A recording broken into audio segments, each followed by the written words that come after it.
since I've done this because it was my birthday. Hi friends, welcome back to my channel. My name's Aireonna. I'm joined by Vish today. I'm here in a new setting because I traveled to New York for my birthday. Vish, how are you doing? You're also in a different time zone. I like how both of us, when we were doing our scheduling, went off Pacific time because that's normally where I am, and I just felt like it was more complicated to try to tell you that it was. I bet that would have been like a one sentence. It actually wouldn't have been complicated, but I made it a big deal in my head. So it's like I'll just do that way. Yeah, first, happy birthday. I didn't know that you were actually in New York. I just stick to communicating in Pacific time because it seems that everybody I communicate with about streaming only talks about it in Pacific time. For me, that's very odd. I only talk in terms of Central time. That I've lived in the Central time zone my entire life. What time So is it that's there compared to that's here? normal. It's one hour behind Eastern time. So if it's 10:30 Eastern right now for you, it's 9:30 Central for me. Usually You the know what's only hella other streamer confusing? that sorry? You know what's hella confusing? My computer is not with the times and does not like my phone says the right time. My computer says Pacific time. Mm, So I yeah, everything I you were I saying there. don't usually run into that problem because my computer is usually connected to the global clock, but that makes sense. Way That's to be got to ahead. be You gotta ah, do that because you're always traveling. You gotta be on it. yeah, well, I'm Um, not always traveling, but it's been like that the last 3 months or so that I've been traveling a lot. But I am going to not travel for maybe a good, I think, month and a half or so. So it's gonna be nice to be home for weekends. for anyone who doesn't know, Vish and I have tried to do the stream for like 3 weeks, but every time he was Yeah, in a new land, and then one time I was in a new land, and we were just always in new lands, and then we decided this time it would definitely work. yeah, a It's very lot exciting. longer than 3 weeks. It's been an unfortunate case of I've had to cancel so many times. So I'm glad we can finally do it now. Me too. Do you know what's cool? Like, just talking about myself for a little while before we talk about the 49ers. Sorry, everyone. But I think you were like my second guest that I ever had as like a different person on my show. Steph was the first, Stephanie Sanchez. Hmm. Um, and now I like hit the thing, like I actually I didn't set it up yet, so I don't think it's like currently working, but I like got approved to like get monetized and stuff Wow, right before my birthday, congratulations. which was That's my awesome. goal. I'm so excited. That's awesome. Congrats. Yeah, getting monetized is pretty fun. There's a Yeah, it lot of is. support from the Niners community, and it's gratifying to get a few extra bucks in your pocket for sure. Yeah, Congrats. like it's not about that, but it's just cool to like be like, oh, I reached like a fun milestone. Mhm. But 100%. speaking of fun milestones that the 49ers have done, look at that transition. They are on a bye week right now because they are the first seed and headed to the playoffs. I wanted to ask you, Brock Purdy talked to Mark Schleck. I don't know if I'm Schlereth. Solaris. Oh wow, Steve's pronouncing that way wrong. I think I was listening to your friend Rob, and he kept calling him Stink. Yeah, so Um, his nickname is Stink. there we go. Perfect. Brock Purdy apparently. The weird thing is when this clip first made the rounds, it was actually a couple of days before I felt like it got all the 49er content creators that I saw talked about it. And people on Twitter were saying like, oh, they thought that it was probably fake. Just the way that he talked about Brock Purdy maybe being a little bit more boastful within his answer. Um, but in my opinion, I don't think like a media member that because doesn't he call games? That's why they had that little meeting. They had it before not the Ravens game, before the Rams game that just happened. Yeah, yeah. So Yeah. and So he's I don't called think plenty of Niners games, and he's also a former yeah. player for Mike Shanahan. So I don't think someone like that would like make stuff up. But were you surprised to hear Brock Purdy? He's been asked that question. The question like, does he consider himself a game manager within 49er press conferences? And he's kind of always had more of an aw shucks attitude towards it. Kind of like I'm gonna let my play speak for itself. I'm gonna let maybe the cards unfold at the end of maybe I don't know when he says it, he's like at the end of it all. So I don't know if he means like when I win the Super Bowl this year, or if he just means at the end of my career. We're kind of gonna find that out. But I've always really respected the way that he's answered that question in press conferences. And do you see him telling Mark Schlereth. maybe in a more boastful way that anyone who thinks he's a game manager doesn't watch the film and that he has a bit of gunslinger in him, and that maybe that would be a disrespectful thing to call him. Do you find that shocking? Do you think that maybe anyone who's gotten the NFL has that sort of confidence about them? How did you feel when you heard? I don't know if you heard the podcast clip where he was Yeah. talking about it, but how did you feel So about that? my reaction to what he said specifically, is that what you're asking? Yeah, like just were you surprised that maybe the tone seemed different Yeah, from, or I do you was. think Mark Schleth was making that up? Because everyone, I felt like their initial take was this is not true, and now I feel like people are taking it more seriously, and it does seem like a weird thing for someone, that has a credit within the community to lie about. It's not like a random person on Twitter, it's Yeah, someone I who. saw he clearly didn't lie about it because I saw the clip of Brock Purdy saying it. It was a video of him and Mark Schlereth that I saw. Oh, I saw So one where Mark Schlereth was just like reiterating what he said. oh no, I saw a video of the two of them talking. Maybe I didn't see it because I haven't been able Oh. to be on my phone as much as I usually am the last week or so, but for sure I thought I saw a video clip. Either way, yeah, I was surprised that he took that tone for sure. When you look at, Brock Purdy and how typically NFL quarterbacks talk, they say a whole lot of nothing, even if they truly believe something else. And so I was surprised that he actually took that moment to say what he believes and say what's in his head. I liked that confidence from him. I liked that he was honest and had a human moment in front of the media where he showed what he truly feels about what people say about him. The thing I have is I've never understood how game manager is necessarily an insult of a quarterback. I think for Brock Purdy, game manager now all of a sudden brings up, I don't want to call it dink and dunk because then it brings up a different connotation within the community, but that's the kind of connotation I guess that exists with game manager. Like I remember Alex Smith in Yeah. 2011 would get that description a lot People had about that him. for Brady, even though Brady like Yeah, won Super yeah. Bowl for like But far into his career. yeah, and I would argue that being a game manager is essential. Every quarterback needs to be a good game manager. Yeah, like 50%, just baseline. 60% of the game is being able to manage it as a quarterback, making the correct decisions at the right time. So I don't necessarily find those words as derogatory, but I understand the connotation of what they mean within that context. And that's what he's responding to. And I agree with what he had to say about that.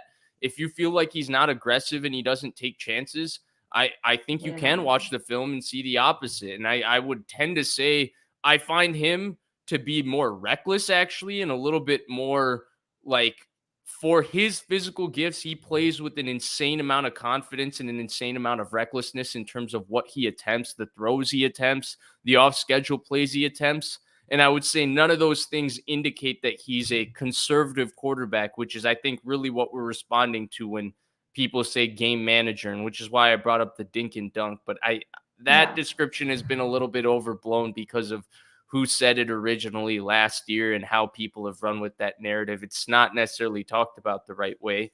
And so I don't want to turn this into a Ryan said that when he did, because he had his reasons for when he said that. What I mean is the phrase dink and Purdy dunk, what it also has means like for the doesn't Ryan. Brock apply to Purdy has how he's also playing like this kind of year. said that he didn't throw the ball down the field that much last year. Yeah. Yeah. And yeah, 100%. And this year he totally has. But yeah, just for the ding and dunk, like quickly. Like I think that it was a fair comment to be made when it was made. Yeah, And doesn't regardless, necessarily I need to think be like what he is now yeah, or and regardless representative of of his that, career style. I think mainly it's the phrase, what it means, because I think that dink and dunk isn't just a phrase typically used about quarterbacks that don't throw the ball down the field. It's of quarterbacks who simply can't. Like you take like Jake Fromm, for example. Like when he came out of college, you would think that's a dink and dunk quarterback. Matt Barkley, when he came out of college, just guys that are physically incapable of being anything beyond just guys who pat the ball underneath. And so I think that's where that phrase got taken. It's slightly out of context. And I think that definition for that phrase is what game manager is also referring to. And neither of those things apply to Brock Purdy. It's weird. Yeah, I like that you talked about the connotation of the term, because it is weird that it is such like a necessary fundamental step for all quarterbacks to have that. But I remember when Cam Newton made his game changer, game manager comments, Kurt Warner came out and talked about how he used to be really offended by those types of accusations. So it does seem to be something within quarterbacks who are, determined to maybe be the best or make more with their career. Um, they do seem to take offense to that instead of it being a sort of descriptor of style. It seems to be more about like, oh, you're like fundamentally less It's talented because than this, It's because of the context it's typically presented in, right? And I think the Cam Newton one was taken completely extra out of context simply because of the source that delivered that news. I think Cam Newton has a funny relationship with fans and media that then contributes to anything he says getting blown out of proportion to attacking his career in ways like, yeah. man, this is the year of third string quarterbacks coming out of nowhere and becoming media superstars. And the guy that really gets attacked personally for his career is the former MVP that makes one comment. It was a wild thing for me to Yeah. comprehend.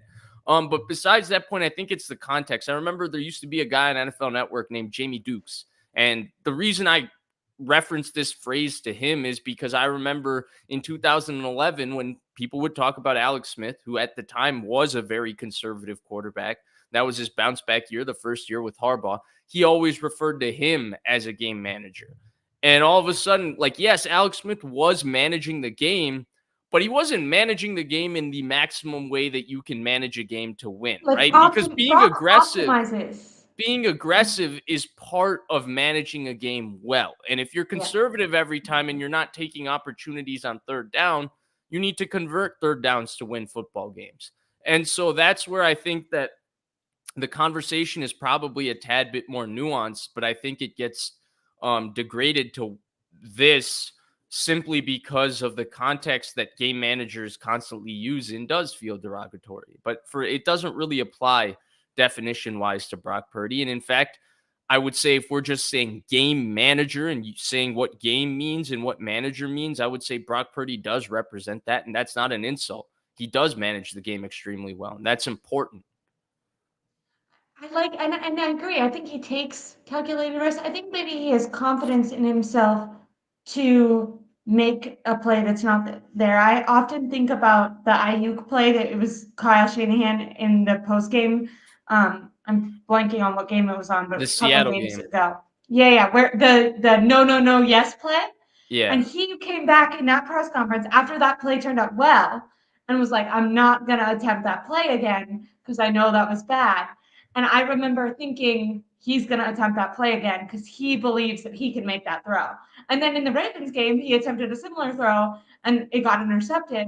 But my thought process when taking in that information and maybe like having that thought to myself that like Brock Purdy is the type of quarterback that would make that play, made me think of the Alex Smith years. And I kind of, as a fan, would rather have a quarterback that believes he can make that play and attempts to make that play, even if sometimes it gets you in trouble, because at least he's going to take the opportunity to potentially get more out of an offense than you would if you were playing it safe. I No, don't know I if that agree with makes you. complete I sense. agree with you. That makes total sense. Yeah. And when you were like saying manager, it made me think of John Lynch and like how if you were always just drafting the safe guy instead of maybe sometimes going after the guy with talent, or if when you were bringing players in, you're not going to bring in Christian McCaffrey because Christian McCaffrey has a history with injuries and he takes so many draft picks. And why would you take that chance when potentially, that could ruin your franchise and set you back? And they continue it. I mean, even the Trey Lance trade was like a giant swing and a miss, but you have to miss some in order to then make the Christian McCaffrey one. And you can't let your misses or your interceptions change the style of manager you are. And I just thought that was interesting. When you were kind of breaking down the manager word itself, I was like, that doesn't even just apply to quarterbacks. That applies to maybe the style of organization that they've built under the like Kyle Shanahan regime as a whole, which I kind of like.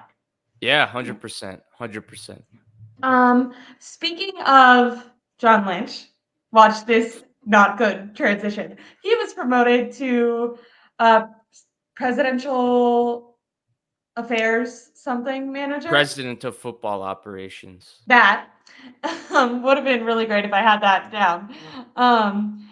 And Adam Peters is currently being interviewed elsewhere. Now, he's been interviewed elsewhere pretty much every offseason and stayed with SF. I have always found it interesting that for some reason, the way that Adam Peters is talked about is that every good pick that the 49ers have ever made, Adam Peters did, and every bad pick, John Lynch and Kyle Shanahan has done.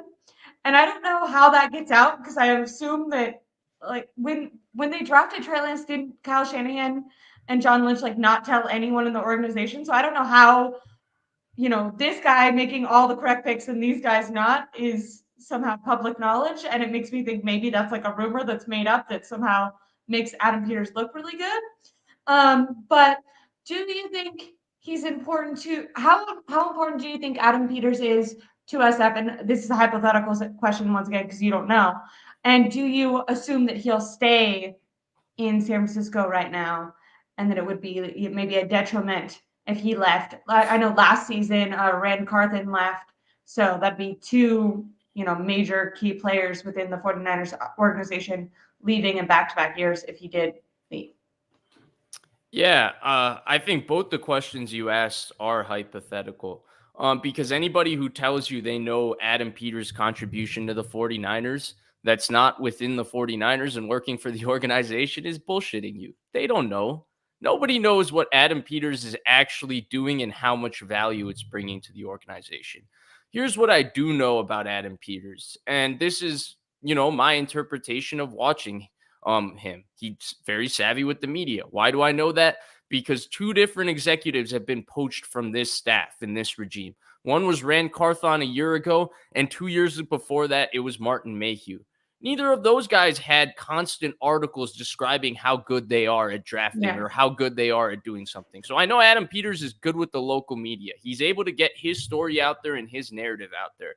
Then the second thing is, if Adam Peters was so important to this operation or whatever, they could have promoted him to GM when they promoted John Lynch. They chose to wait. They're choosing to allow him to go through an interview process. I thought that was interesting. I don't necessarily know how important he is to the 49ers, but what I do know is that this idea that he's unlosable or something like that, I don't believe that. I think the mastermind behind the 49ers is Kyle Shanahan. I think philosophically they draft the way they do because it's Kyle Shanahan's vision. They coach the way they do because it's Kyle Shanahan's vision. Schematically, they look for certain archetypes at every position because it's Kyle Shanahan's vision. And I think as long as he's there and he's got people he trusts, the Niners operation is going to look very similar, whether Adam Peters leaves, whether Mike McDaniel leaves, whether Bobby Slowick leaves. All of these different people who could be individually excellent at their job all fall into something that supports Shanahan, in my opinion. I like that. I mean, he even has an impact on the defense, right? We saw that this year with a lot of people maybe having initial doubts on how that would turn out.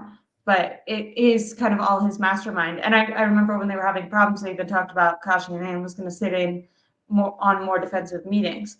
Kind of interesting for him to have that amount of power. It's also interesting. Adam Peters has, like we said, been interviewed by so many teams, and the narrative is kind of like he turns down those offers or pulls out of those offers because he wants to stay in SF. But that kind of makes me think of, is it more of who was the OC in Kansas City who's now the Eric head coach? Bieniemy? Yeah. I feel like the narrative around him for a little while was like, oh, like I want to stay here. And then eventually it was like, maybe he's not like, if you're always taking the offers and you're not getting hired, maybe there's like, even if you're doing, say you are making all the best picks, maybe you're not interviewing well or something. Yeah. So I don't know about that. That's been reported allegedly about Eric Bieniemy. And then there's a few things in his past that people constantly bring up, which I don't necessarily buy because look at what's in Matt Patricia's past, and that didn't stop the Detroit Lions from hiring him. So if anybody wants to do their research on both of those things, they can do that. Yeah. I'm not going to mention it. Yeah. What I will say about Peters is I think a lot of I feel the like the hiring only process, confirmed Peters pick was Ambry Thomas, right? Didn't he that's what, himself yeah, that's what John Lynch has told us right yeah. after the pick, that it was he who pushed for that pick. But others, there was a rumor before the draft. I remember that he was the one that was smitten with Trey Mhm. Lance, stuff Yeah. like that. Who knows? But what I was going to say about Adam Peters, um, specific to this idea that he pulls out of these head coaching interviews and he wants to stay. I'm not saying that isn't true. That could very well be true. But I also know that there's an optics involved in all of this because I saw the optics happen with the 49ers. I remember Brian Gutekunst pulling out of the GM job. I remember Nick Caserio pulling out of the GM job. Now we got information after the fact that the Niners had agreed with Kyle Shanahan and they were looking for GMs to fulfill what Shanahan wanted, which wasn't what Gutekunst was looking for, which wasn't what Caserio was looking for. And that's why these guys pulled their name out of the Niners GM search. But at the time, I think Ballard was another one that pulled his name out. At Yeah. the time, we got the impression nobody wants to work for Jed York. He's fired 3 different coaches and all of that. The optics play a big deal in all of this because you look better if you turn down a job rather than if you don't get a job. And I think that that's part of all of this. I don't know if Adam Peters is really staying because he wants to stay, but I think as much as there's a possibility that he wants to stay and he's turning down jobs, there's also the possibility that he's never the top choice for any of these jobs in the first place. And he's simply pulling his name out of the hat after going for the interview because he doesn't want the bad optics of Adam Peters. You interviewed for this job and you didn't get it. That makes sense. That definitely makes sense. And like you said, and this could be maybe like some negotiating going on between them as well. But you are correct in the way that when John Lynch was originally promoted to president of football operations, that they could have, and it seemed like potentially they were opening up that GM spot to keep Adam Peters, and they didn't. And it's interesting, maybe they are going, okay, well, this team's going to offer me this much. Will you match it? Type of thing. Yeah. Um, I which mean, a lot of people have people been do. clamoring for 2 years. This has been a conversation. Oh, this is what's going to happen. This is what's going to happen. And when they ultimately promoted him and told us he was president, they slipped it in like week 2 after the Niners beat the Steelers, even though it had been done for a while because the optics Yeah, that was funny. from the Trey Lance situation were kind of remaining and creating That was some when bad everyone got optics for them. extensions too, right? Right, right. And But they people were didn't do like it for upset him. because they thought it was because they won like 3 games, and then they were like, no, we actually did this Yeah, in the but the offseason. point is they didn't promote Adam Peters then. Yeah. And they could have done that and they didn't do it. It is interesting. Do you think that even if he doesn't stay, nothing will substantially change because Kyle Shanahan is the brains of it all? I think something's going to change, right? You don't just lose people in any business and then simply just remain the same. Like the Niners talked about when they lost Mike McDaniel, they had an issue putting their plays in Excel, and that was an issue for them. My idea is that as long as Shanahan's there, they're going to find the solution for the people they lose. They're going to find a way to overcome the job that those people did. I think everybody's valuable to an operation, but everybody's valuable to an operation when a leader gives them a vision. And I think that's what Shanahan does for this organization. And I think Adam Peters fits a certain role and he does a good job at that role, but he's only doing that role under Yeah. 2 people who are the visionaries. He's not the visionary behind this football team. And therefore, I think as long as the visionary exists, you can constantly promote people to have a specific skill set and fit within and under that.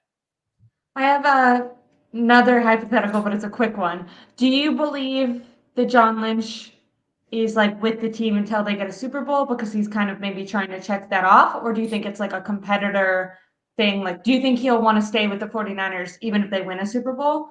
Or do you think he's the type of person that would want to maybe, receive that goal of being able to win a Super Bowl in a managerial, nice pronunciation by me, position, and then he'll feel like fulfilled and want to retire? Or do you think that maybe because he was a player, obviously an incredible player, so you assume he has that competitive drive to him that maybe he would want to continue with the 49ers even past just reaching that goal?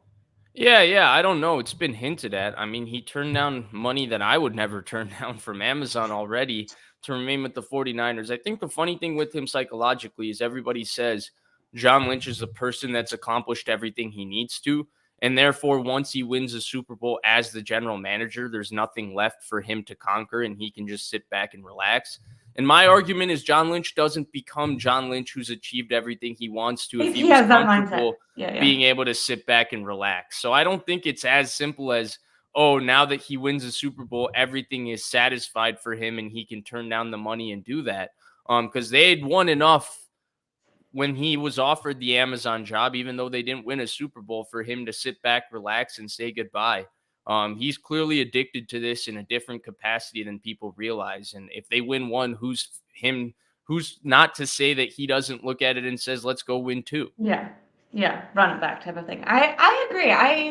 I find that people who have that competitive edge to them, it's not something that's easy to turn off. It doesn't matter if he has, like a nice house in San Diego. That's not what gets him out of bed in the morning, and I'm obviously speaking for someone I don't know, but I just mean when you talk about players who have that sort of mindset, who have done, had their own podcasts or biographies about them, it's kind of something that doesn't go away even after they stop playing. And so it's nice when they can find this competitive edge through something else. Speaking of people who have that competitive edge, Pete Carroll was fired. 1, I'm going to ask for your reaction. 2, is John Harbaugh going to take the job and try to beat the 49ers in the Super Bowl? Just to stick it to him, because he seems I think to you have... mean Jim, right? Yep, that's definitely what I meant. I was thinking about his brother. My bad. But how do you feel about? Do you think it's too? Do you think it's been a long time coming that Pete Carroll would? I know they talked about mutually parting ways, but then did you hear him talk? It didn't seem like he was ecstatic to be gone or to not be a coach. Yeah, I didn't hear all of that. I'm still yet to catch up on all of that. But I did see it. First off, I was incredibly sad as a fan of football. Pete Carroll is one of the great coaches of my Incredible. lifetime.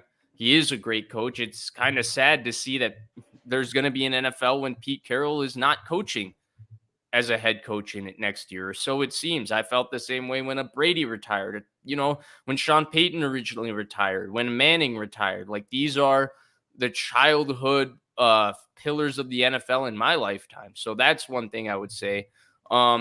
Did I see it coming? No. I think Pete Carroll has done a very good job in Seattle, but I think that the messaging had gotten stale, not because of what they were doing necessarily, but even all the adjustments they made on defense this year, with going away from the Seattle scheme, adding all these 3-4 looks and adding this Fangio style defense to their scheme and doing stuff like that. They were not, very good this year on defense. In fact, you could argue they were arguably one of the worst defenses in the NFL.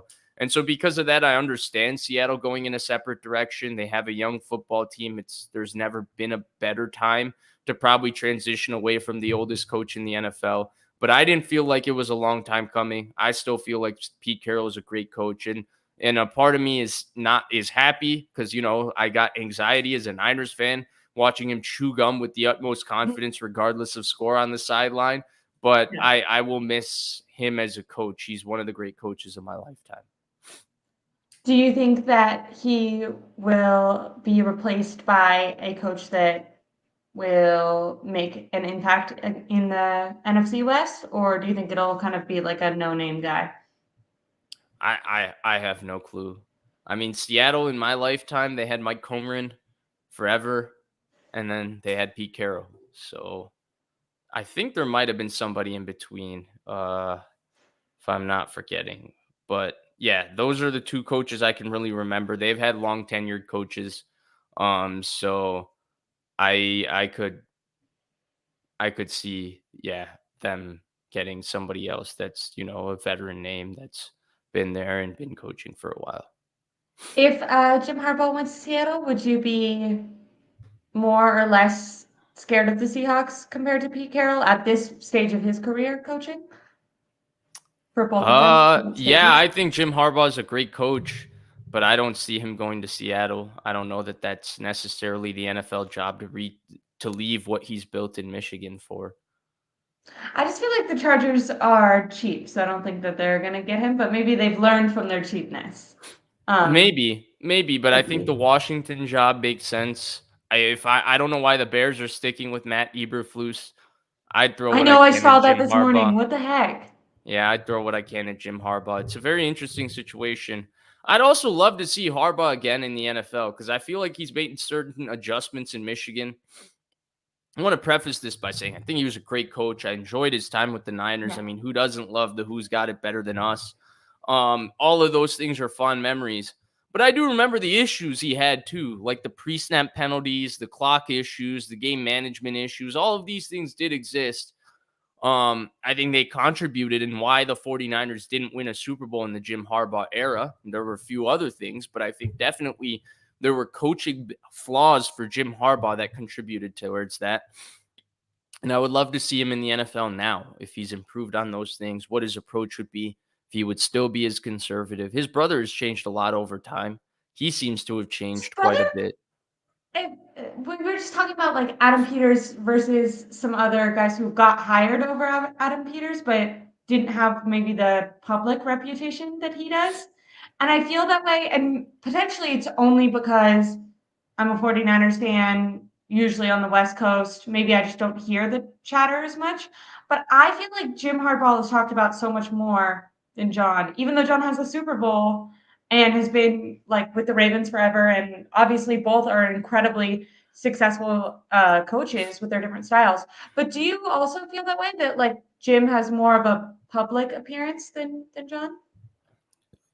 Maybe he's got a bigger brand, but I think that also plays into him winning in the Pac 12 with Stanford, having that moment with the what's your deal when they blew out Pete Carroll, and then the San Francisco. He's got more of a personality than John Harbaugh. He's got that kind of personality that attracts everybody to him.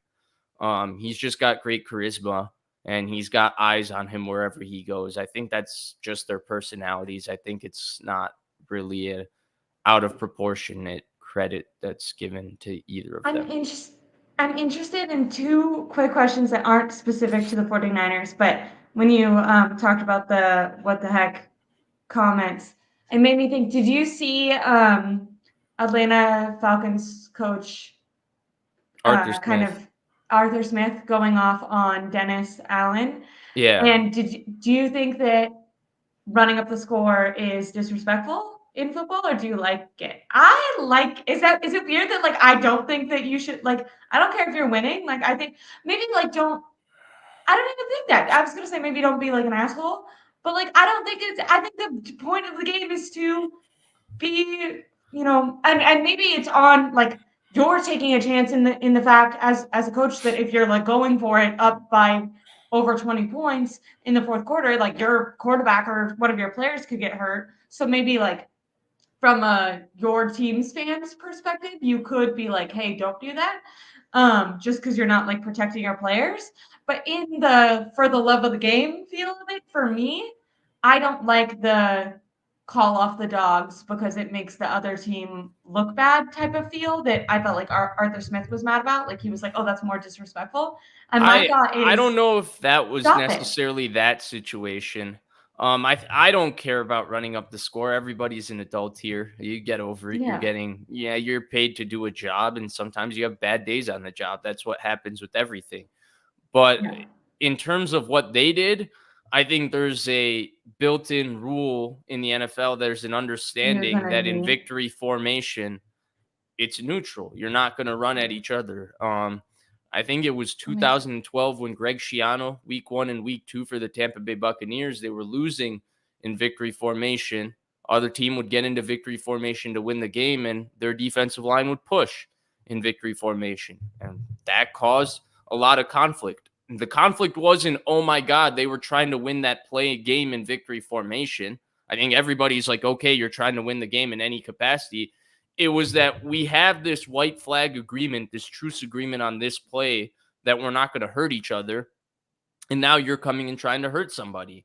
Like we're yeah. not prepared for that. Just run the play if you're not going to do that. And I think that's That what makes was the sense. case That makes here sense. as well. It wasn't that, oh Like, my let God, us they prepare ran to up the try to score on stop you Atlanta. and prepare our It bodies. was, we're standing here like the game's over. We're going to sit down. We're going to kneel. You're going to kneel. Everybody's going to go home. And now as we're doing that, we're running a play down your throat. That was, I thought, messed up. Okay, I definitely understand that. Like, it doesn't matter. Like, if you're going to go for it, that's totally fine in your opinion. But let the other team, one, prepare to stop you in a way where it's good on good. But two, like, that could potentially cause injury if I'm sitting there, like, not fully prepared, bracing my body because I think we're all kneeling. That makes sense. Right. I like that. Right.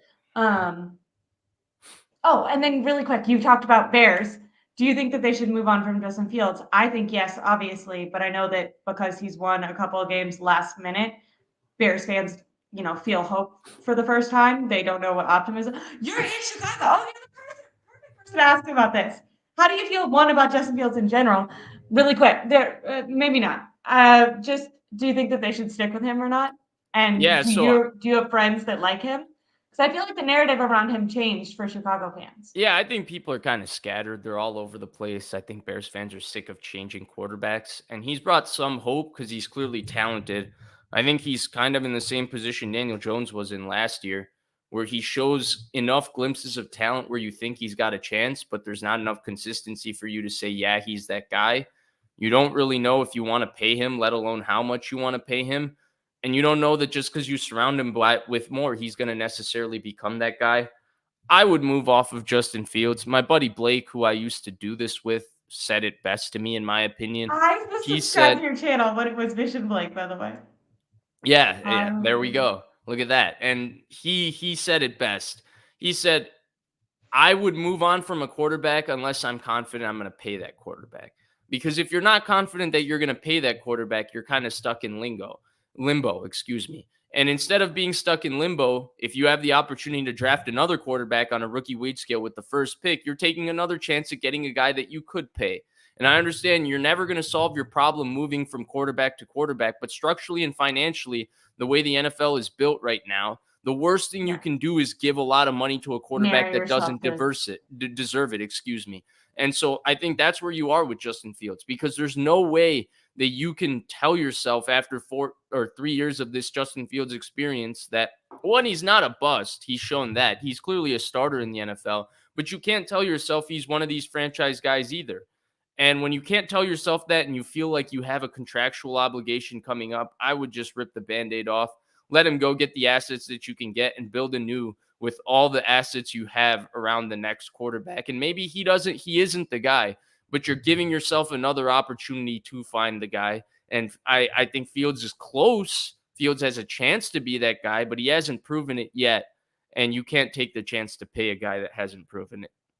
Completely agree. I like that. I was like, oh, I feel like you would have good thoughts about this.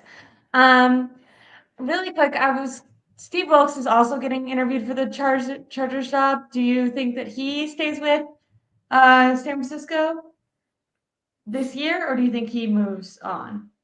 I have no clue. I don't think he gets the Chargers job, though. I don't think I don't think he gets the Chargers job. Two, I feel like it might be nice. Like, didn't no, it wasn't Robert Saleh. I thought was it D'Amico Ryans? He pulled out for a year. Like, he ended up staying for 2 years when he was getting interviewed his first year. D'Amico Like, got two, sometimes and then it's nice. Robert Saleh got beaten out for the Browns job by Kevin Yeah, Stefanski yeah, his first year, and then he got the Jets job in the next cycle. yeah. Yeah. Looking at the playoff picture, have you given any thought to a team that you would think maybe be the scariest for the 49ers to play versus the one that you would prefer them to play? Or do you feel similar about all of the NFC competition?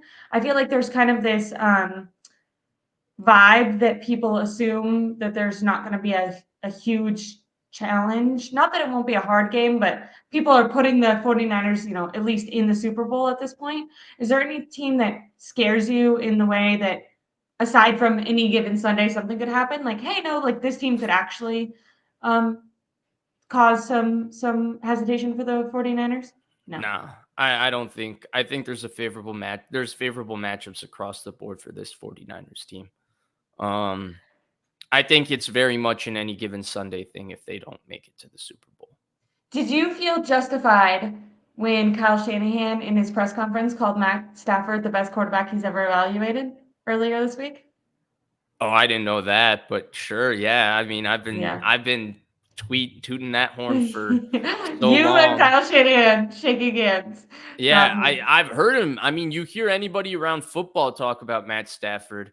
That's where it's pretty funny to me because the opinion of football players and the opinion of people who have quote unquote credibility, which they do, and they should be given that equity each time they speak, is only taken valued by fans when they say something they agree with, right? Yeah. Like the same JT O'Sullivan, if he said Purdy sucked, people would immediately attack his career. And I'm not saying Definitely. that that's because what he says is right or wrong. It's just because people don't give equity to anybody's credibility unless they're saying agreeable things. And that's where this entire thing is funny. But if you hear anybody around football talk about Matthew Stafford, it's, I feel like, been consistent that everybody feels like this is a high level quarterback. I've been saying it since he was in Detroit.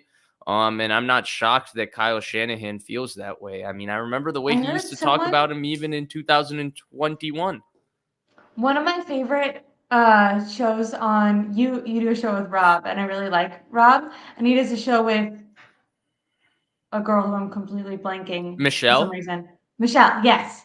And I love listening to their show. But she freaking was like, oh, like Jared Goff is better than Matthew Stafford because he's winning in Detroit. And I was like, no, no, no, no, no. I don't feel this way. Who do you think would win in a Detroit versus Lions matchup? And separately, do you think that McVay and Stafford are the best QB coach combination in the NFC West in the playoffs, or do you think it's Kyle Shanahan and Brock Purdy, or wait, did a you say Detroit? outlier? Who do I think is going to be win in the Detroit versus Rams matchup?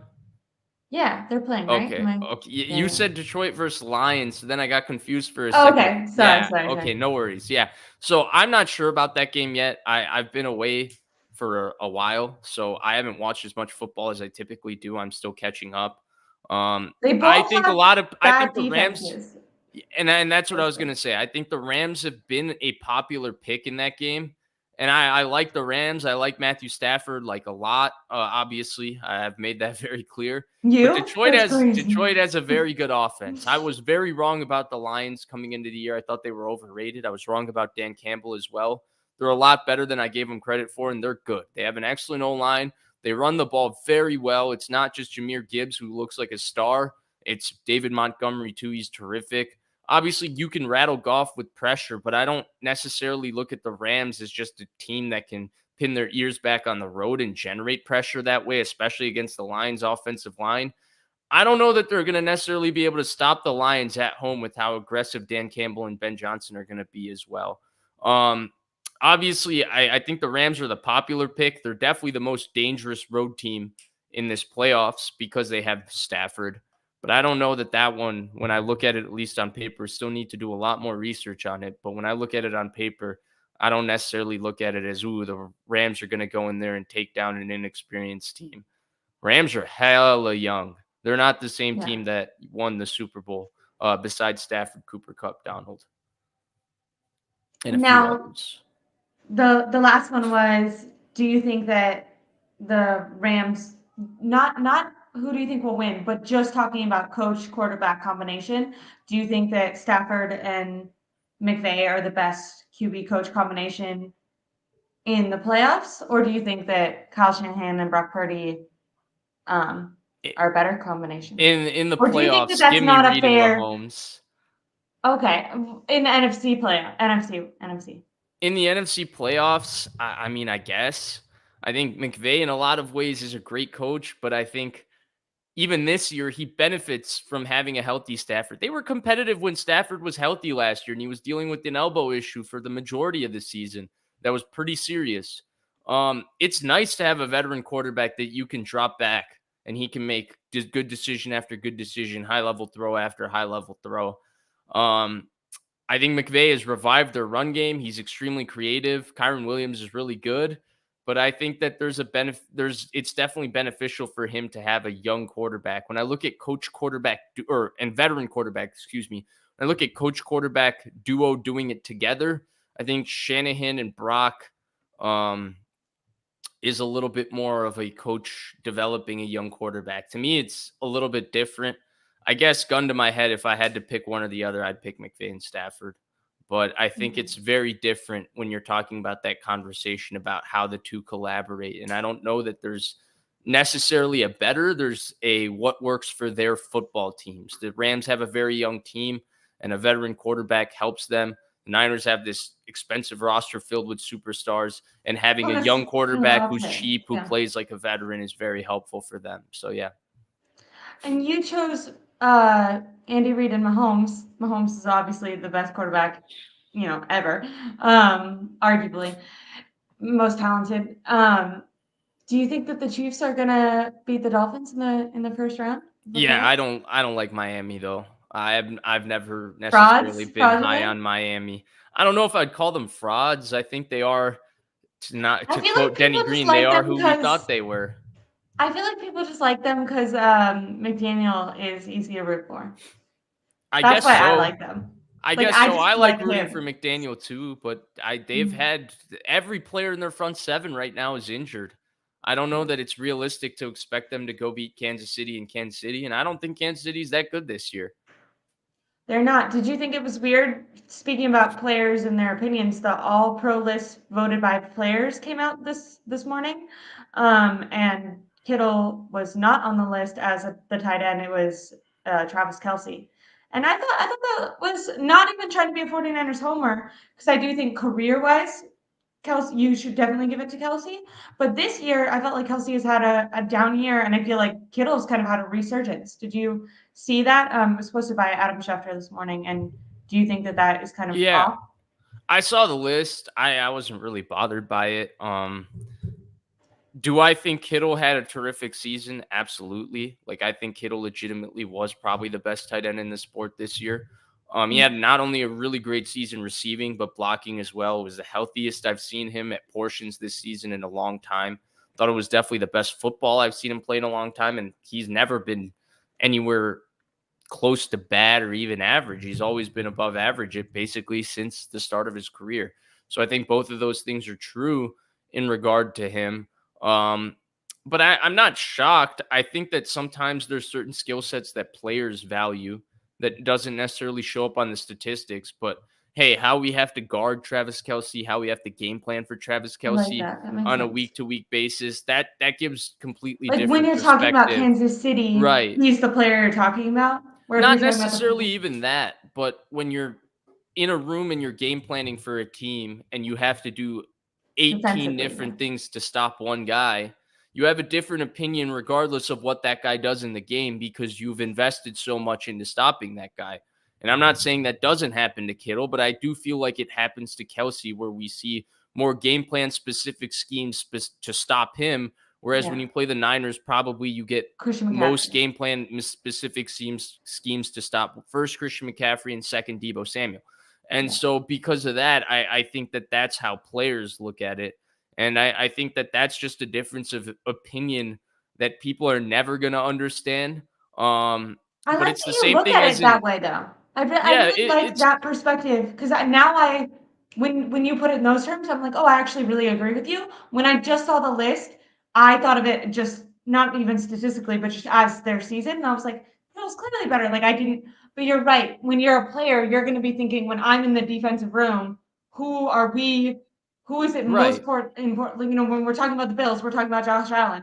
When we're talking about the 49ers, we're talking about Christian McCaffrey, previously Debo. So it's not even like before. I know then if you go even before Debo, then it was probably Kittle.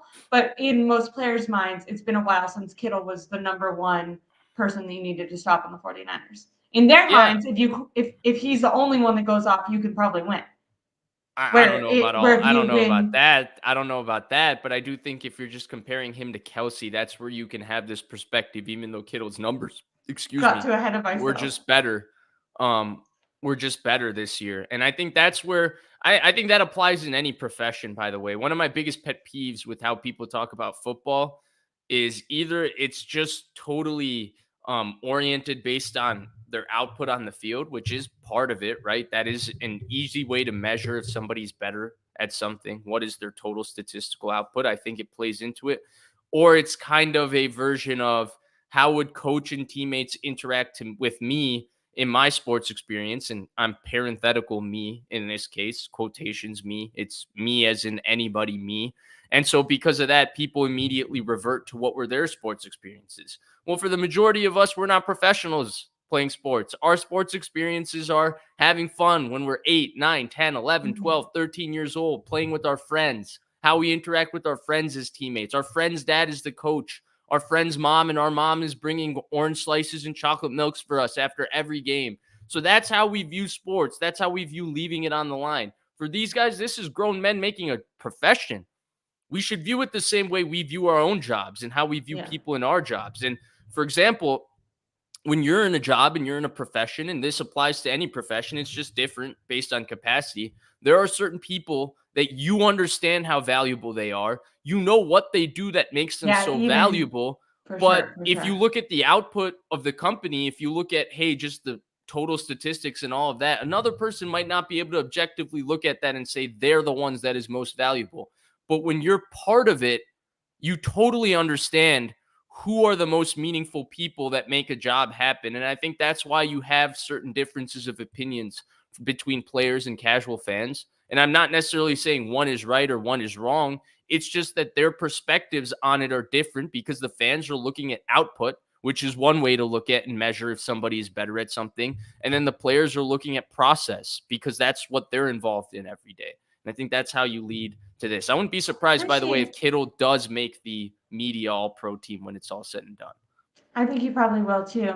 But I really appreciate the player's perspective in that way, in the same way that if I was asking you about your job, I'd probably appreciate the real person's experience. It's like they always say they always say, I actually don't know if anyone's ever said this, but I think I've just heard it before. If you're gonna buy a house, you want to like go meet the people in the neighborhood. You don't want to ask the realtor about the neighborhood because the realtor is gonna have, their own ideas of maybe what they want to sell you or what's more profitable for them. Even if they're being honest, if they don't live in the neighborhood, they're just giving you their rundown. Versus if you're like meeting the actual people, they can be like, hey, at 6 a.m. down the block, Becky's always her dog's screaming, whatever. Right, exactly. 100%. I like that.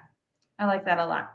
But I know that you have a busy night and it's late for you because we did talk about time zones. It's late for me too. Normally when I'm saying that to you, I'm like, it's early. But especially it gets so dark here. It gets so dark. Yeah. In the it's that very glum time of the year where it's still dark when I go to work and then it's dark when I come back. But it's really nice to sleep during the winter. I always say that I like cold nights. Yeah, cold nights are good. I think it's just the lack of light, especially out here in Chicago. I always say that this is probably the quote unquote worst time of the year, especially when you get after football, that second week of February or so, because March is always cold and nasty, and you get through April, which is kind of gross. Like those 3 months are kind of a struggle bus, especially until NBA playoffs starts.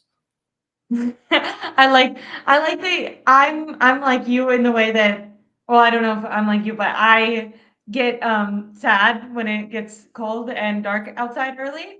And I love that there's football during a good part of that time. So I'm like, oh, okay, well, I have something to look forward to, and I have something that I'm going to talk about, and even just them not having Thursday and Monday night football, which is terrible because I know Thursday night football is bad for the players. So like in a moral, good for the world humans way, I want to be like Thursday night football bad, but in like my you're a consumer as well. I really like it, and I'm sad that it's not happening anymore. I'm like, I miss it tomorrow. I mean, tomorrow I'd be so excited to go to work just because I know I'd be coming home and watching Thursday night football. Right? It's something to look forward to, something to do. Yeah. Yeah. Especially when it's dark outside. Like at least if it's light, I'm like, okay, like I can. But when it's dark, I'm like, I'm just gonna be inside looking at Netflix, I guess. But I really hope you have a great evening. I'm so glad that you made it back. There were so many people in the comments that were excited that you're streaming again. I know that you've done some streams. I saw you and Rob yesterday. Yeah, Um, Monday. Monday. Yeah, sorry. And I then was tomorrow, finally, I'll be back with Jesse and Larry. the I big think it'll show. be Yeah, on Larry's everyone was channel. nervous that they kicked you off. I tuned into to a little bit of it, Yeah, so we and were supposed to be on last week as when I was supposed to be back, and then I was sick last week. I came back, and for just everyone who dealing with doesn't know, Vish overworked the crap out of himself. Flew on a plane, went straight to work. We also were gonna do a stream until I told Vish that he was gonna die on the stream if he tried to do that. Go ahead. yeah, pretty much that pretty much sums up what happened. And so then I fell sick dealing with jet lag and having to go to work and all of that. So now I'm well rested, ready to go, and we'll be back tomorrow with that show. There you go. So everyone, like and subscribe to my YouTube channel. It was my birthday yesterday, so you're required to like and subscribe as my birthday present to my YouTube channel. And then most of you are here probably from Vish's channel, but make sure to like and subscribe to Vish because he is back from all his travels and is going to do lots of streams because there's not going to be NBA play MLA NBA, last minute couldn't say that playoffs NBA happening. playoffs. There we Yeah. go. Have a great day or night, everyone. And thanks for joining, Vish.